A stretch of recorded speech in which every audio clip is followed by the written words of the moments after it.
from release day of the iPhone 6. No, not the S or anything else, just release day of the iPhone 6. All the way to now of the iPhone 6. It's 2020 now, and you might be thinking, well, should I buy this phone in 2020? And now I'll be right quickly back while I talk to you about some stuff. While I just stick this box back in my bin, because no need for it to be right now. I'm gonna have my newest iPhone box out. So, yeah, and now let's talk about the iPhone 6 a little bit.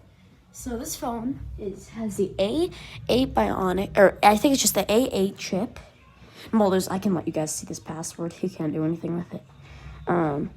So this phone is powered by the A8 Bionic, and due to the cracks of this phone, I do this to it. I do put a case on it. So what I use for it is I just use like a little case because I never really use it much. So actually, I do use it quite a bit, and yeah, so I still do need to use the case on it. It used to cause touch issues, or I think that was just on the other iPhone because it was like the screen is severely damaged. It still does that. My sister's iPhone 6. Sometimes these are a pain to put on, but the best way to do it is kind of just to put it in like this. Just kind of put it in. Have them both clip in like this. Just kind of like the battery case would do. Just kind of slide it in, and it fits perfectly in there. It gives it that nice look without anything. So anyway, iPhone 6 is powered by the A8 Bionic chip. Why do I keep saying that? A8 chip. It's not fast. And with my iPhone 6, it's about done. Because if I record a video and I talk. So guys, what's up? And back with another video. And today, it's just. At the last point I did blow in the mic. You'll be able to hear it. Listen, I'm going to cut it. Oh.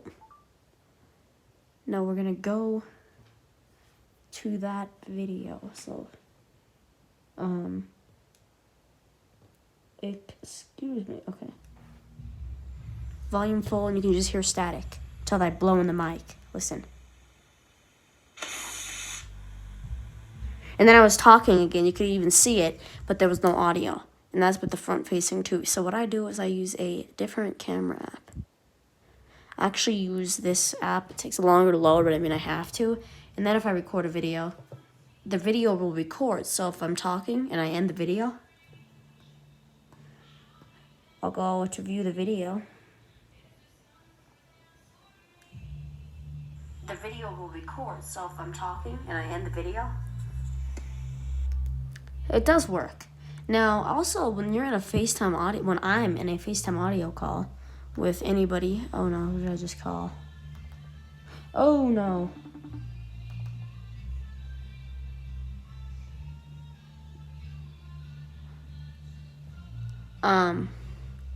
When you're in a FaceTime, okay, there's no numbers shown, so we're completely good on that. I was just making sure. Let me just make sure one more time again. Yes, there was only an email, but the email does not do anything anymore because it got banned. So there's no worries about that. But anyway, the speed of this phone is, and not the best. But here, let's talk about the home button before I forget about this subject. Here, let me just get this thing stuck for you a little bit here. See how the home button's literally stuck inside the phone? And I just did that from a simple click, and now the power button does not work. Like, I can do everything. Power button's even not working. That's just simply because the home button's pushed in. And that's the thing you should go with. You can see the internals of the phone right now. No joke. Like, if I scroll, let me go to, like, TikTok or a darker page, and let me just unlock it fast. Oh, shoot. Anyway, let me just do it, and you can still see the internals pretty good there.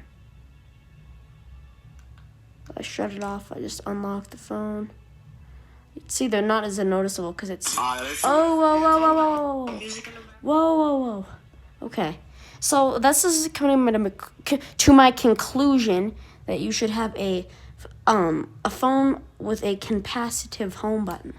Because over the years, we've had this phone since 2015, and over the years, the home button itself will not wear out and eventually break.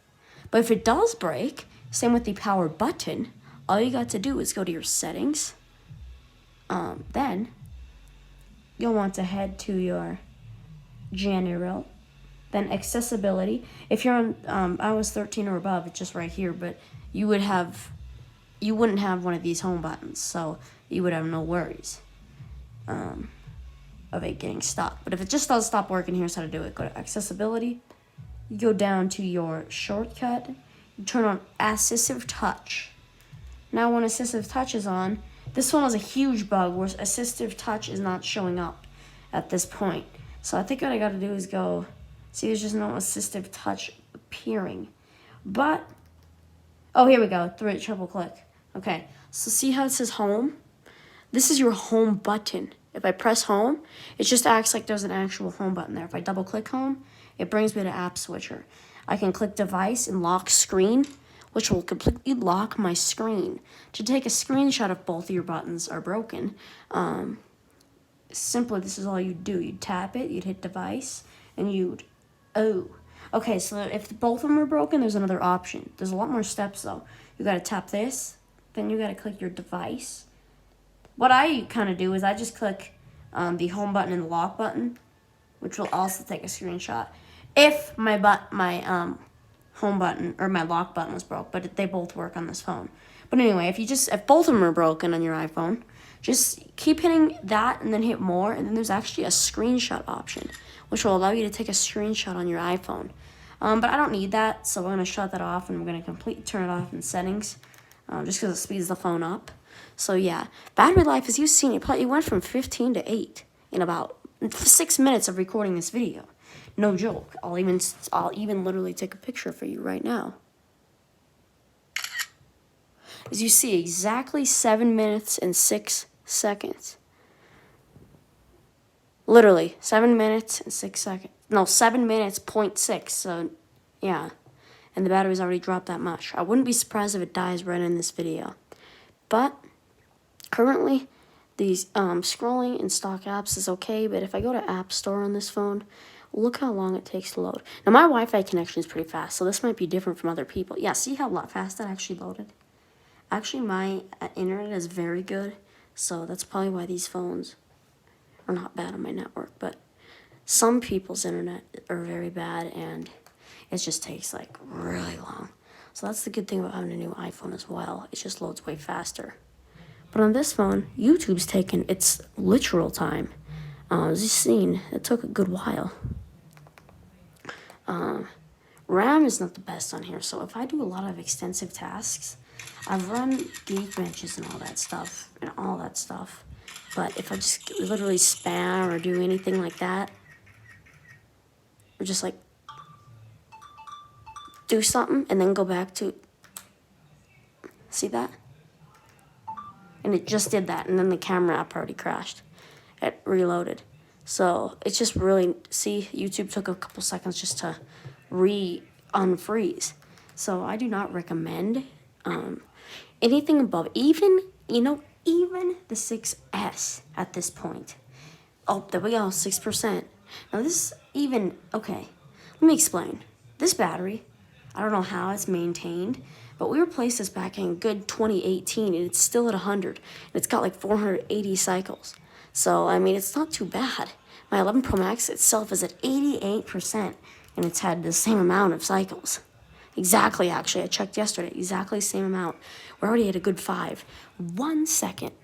I'm going to go into the actual handy, if you didn't do this yet. Go to Find My, and click on the device if it's set up.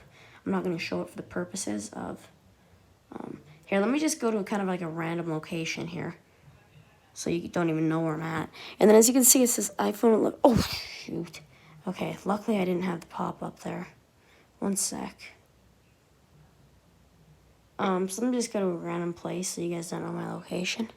As you can see, it says 13% charging. So you know what that means. I can actually unplug my iPhone 11 Pro right now. Very carefully, and this thing is hot. Plug it right in here, and we're charging. So, yeah, that's about it. Just speed itself is amazing. Let's try and load weather, since I haven't even opened this app on this phone. See how fast that went? That was a pretty good speed for all those locations. I'm not talking about anything. We have just experienced a weather app crash. Yup. And this is a 16 gig phone. And you do not, I mean, you can get a 64. So I have two iPhone 6s, if you probably don't maybe know. You probably do know that. But I have two. My other iPhone 6 is a 64 gigabyte. And this one is a 16 gigabyte. Let me just show you that really quick. Just get out of this settings. Cell reception, too. I don't have data on here, but just even turning off Wi-Fi, you can see the 3G option up there. And there's I've seen one bar on this phone with Verizon, and this has really went down in the past couple of days.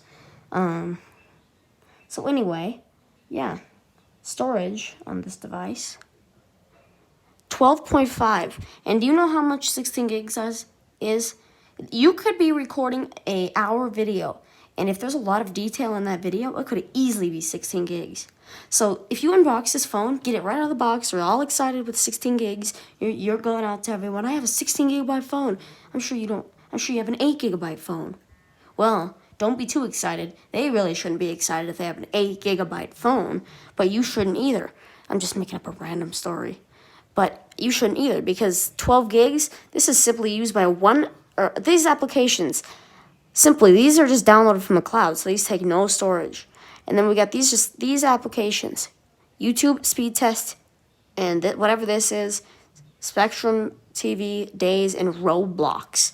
And these are stock and some are not, but these are downloaded from the cloud, so it doesn't count as storage. And all these. But these things don't take any storage up. These are like very little apps. See, message is taking 1.3 gigs up, and it already has that huge, almost huge green line. Apps are only taking up 3 gigs, but it's got that huge line. If you had a 64 gig phone, if you had a 64 gig phone and there was like 10 gigs of apps compared to 3 on here, the apps would still be that small as you're seeing in a little corner right there. I'm going to kind of make it, like, it'd be just so small. But yeah, that's that. And yeah, it's not a bad phone if you're just eating it around the house. But I do not. If you do not already have one, do not buy one. It's not worth it in 2020. Now, once again, the main reason being just the software not supported and the home button itself. Look, that's just insane. You can actually see inside the phone. If you look closely, you can actually look inside the actual phone. I can see the internal. I can see the chip. I can look at the chip right now. That's why if it's like this, you gotta be really careful. If you drip water in there, it's fried. So if your home button's like this, just keep really good care of it for as long as you can until something happens one day. But if you just have it as an extra, nothing should happen. Yeah, I don't know what else really to even review on this. It's an iPhone, old iPhone, powered by A8 chip. I don't know what else to really compare. I will be doing the 11 Pro Max one though, but that'll be a little longer of a video. Now, camera quality, I can't really demonstrate this on camera, but I can still take photos with this phone because photos don't require audio. I'm just going to I want to see when you put this against the wall and take the clearest photo I'm able to take. Alright, I was not moving an inch because I was against the wall. This is the kind of blurrier photo we get. I know you're going to say it's not because it's on camera, it's not going to do anything. I can tell by looking at it that it's not clear image. It's just fuzzy and blurry. But yeah, we got a camera right here, but it's pretty small. I have not looked up status on this phone, so I think it's like a 8 megapixel. Or it's like a wide, I don't know, something like that. But as you can see, there's some huge bugs with the home button. And like it gets stuck. So that's definitely a better reason to go with the iPhone 11s, 10s, something like that. Or just the capacitive home buttons would also be very good because those don't even click. So yeah, those don't even click. There's less of a chance of them breaking, etc.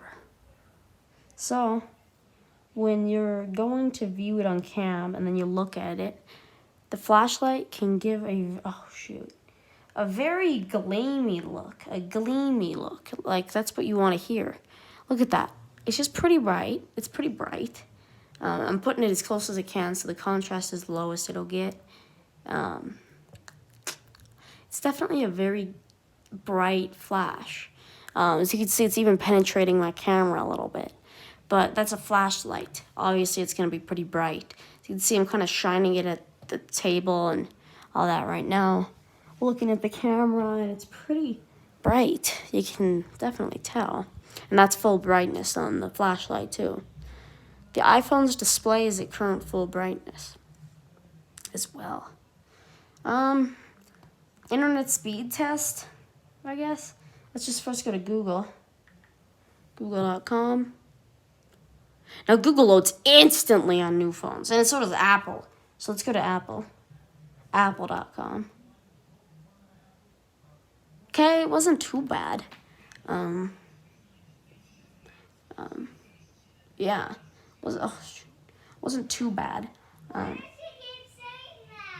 Sorry, guys.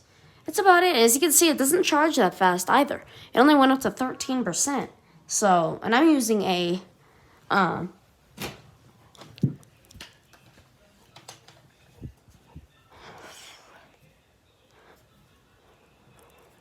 sorry, I had to speed up the video a little bit. And with my current speeding up editing thing, it looks a little bit weird. So I'm really sorry about that. As you can see, I have the 10-watt USB for my iPad down there, which I'll grab in one quick second. I'll kind of combine something on this. So let's just talk about this for a quick second, since I don't think I'll be making a full video about this, since it's an iPad. Anyway, this device, I gotta get some private information really fast.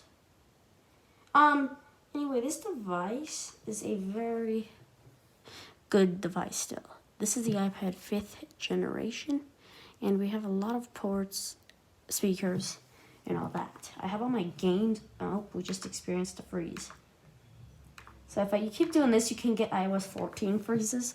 But other than that, it's a big screen, great for games. Now, one of the games are still on here from September, and it did not auto-offload.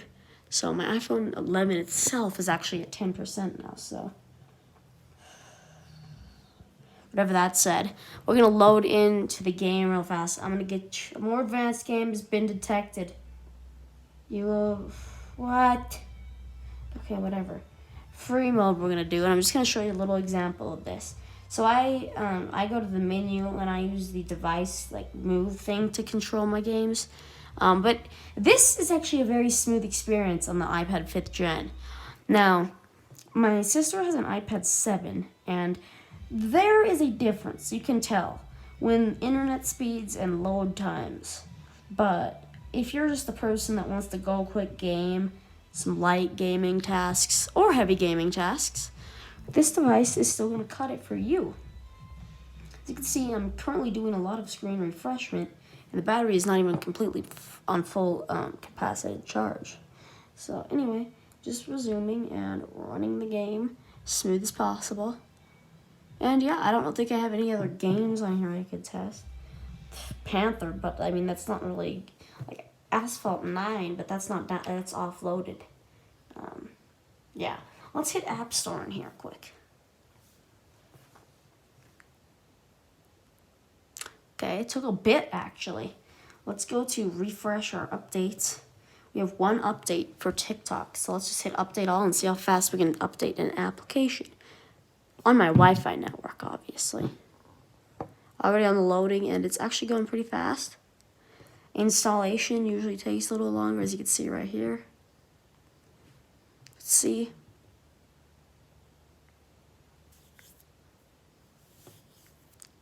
Okay, it's taking a good bit. And it says open, so I'm able to open TikTok and do my stuff now. So yeah, guys, that's about it. This is itself is a very good device as well, but I'm not going to put in the title iPad 5th gen review.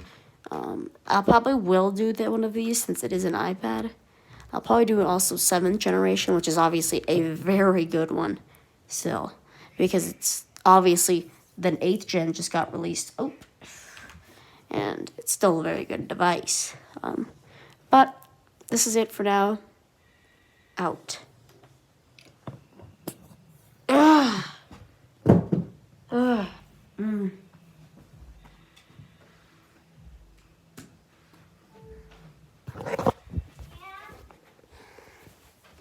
Oh, yeah, the video didn't even end. Peace, guys.